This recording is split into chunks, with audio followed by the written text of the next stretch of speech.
Hello, I'm Tamara Holder, and welcome to Sports Court. No matter how much Adrienne E despises her ex-boyfriend, NFL defensive lineman Cameron Thomas, he will be with her forever. Forever, ever.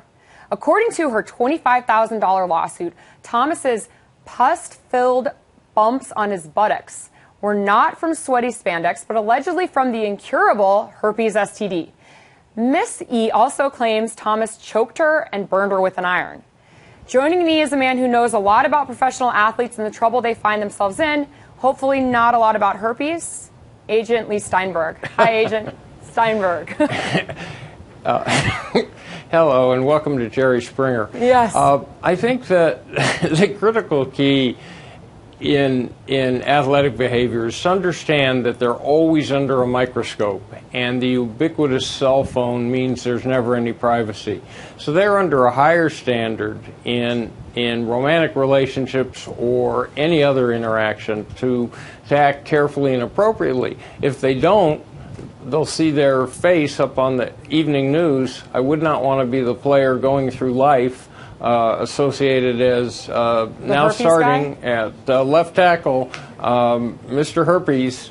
Right, but this isn't like a one-night stand kind of thing. This is a woman who dated a player for many years. She waited years, presumably waited till the end of the statute of limitations to file this lawsuit.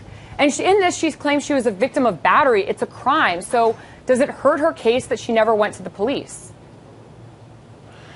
I don't think so. She had to understand at some point that this was happening, and maybe it was slow developing. Not being an expert in STDs, I'm not quite sure.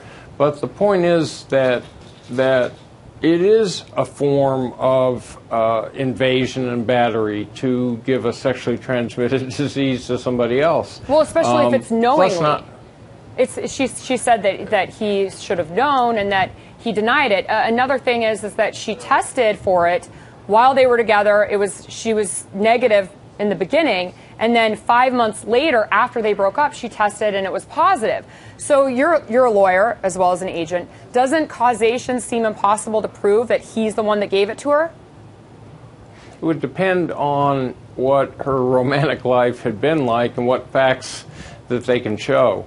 If in point of fact she was totally faithful to him and wasn't engaged in more sexual activity later, she could have a case. I don't know how they arrived on $25,000 as the specific number. Right. If there's no herpes lawsuits, Leigh, aren't, they're not new. We know that Robin Williams was sued back in the 80s for herpes. A couple of years ago, there was a $20 million lawsuit filed against an A-list celebrity. So, what do you think of this? Is it personal responsibility here? You should know who you're going to bed with, or is there a liability? Well, I don't think we always want to blame the women in these cases. If the male in the case knew that he had this, then at a lesser degree it's not different than HIV cases where people know they have it and interact with a variety of sexual partners. So I think both parties are at fault, and clearly someone was not using safe sex. Right, which she says that was the case. But you've represented countless professional athletes, Howie Long and Bruce Smith, and they've all made great contributions to the NFL. But you've also represented Ben Roethlisberger, who is investigated for sexual assault, and Ryan Leaf, who's currently in prison. What is the agent's role? What is your role when you're representing guys that find themselves in these problems? First of all, we try to screen our clients so that we're sure they're willing to be role models and to comport themselves decently on and off the field. Then, when someone would ask me to represent them, we would do a session where we talk about personal responsibility, not driving while you're drunk, not getting into fights, being very careful with women. So that starts it. Then again, the players' associations have education programs, and the leagues themselves have rookie symposiums and seminars where sexual issues are discussed. I mean, it's nice lip service, Leigh, but it doesn't always work. We see guys getting in trouble, arrested, and now we're seeing these lawsuits and things like that. Would you have advised your client, Mr. Thomas, to pay that $25,000 because I know that he probably got a demand letter ahead of time. So what would you have told your client? Pay it or fight this case and go to court over herpes? I would pay it, because what happens is this. Every single piece of publicity will have the player's name plus herpes in it. Right. So very often we don't advise athletes to sue, because even the suit connects to the unfavorable behavior with their name over and over and over again, and people don't make distinctions or delineations.